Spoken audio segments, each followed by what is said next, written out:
5 people are missing after a violent tornado, along with hailstones the size of tennis balls, hit several villages in South Moravia in the southeastern Czech Republic, officials said.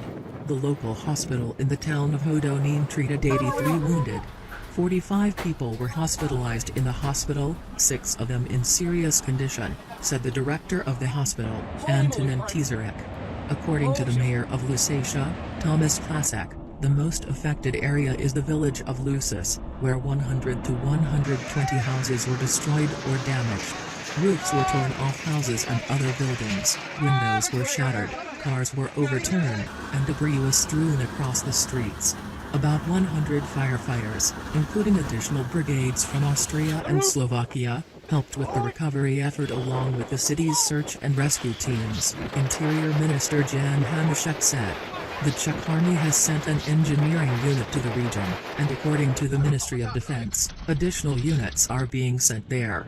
According to the meteorologist of the Czech television, the wind speed of the tornado could reach 350 kilometers per hour.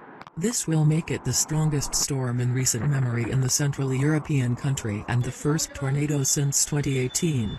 Footage shared on social media showed collapsed garden walls, bricks strewn across driveways, and fallen tree branches strewn across the driveway.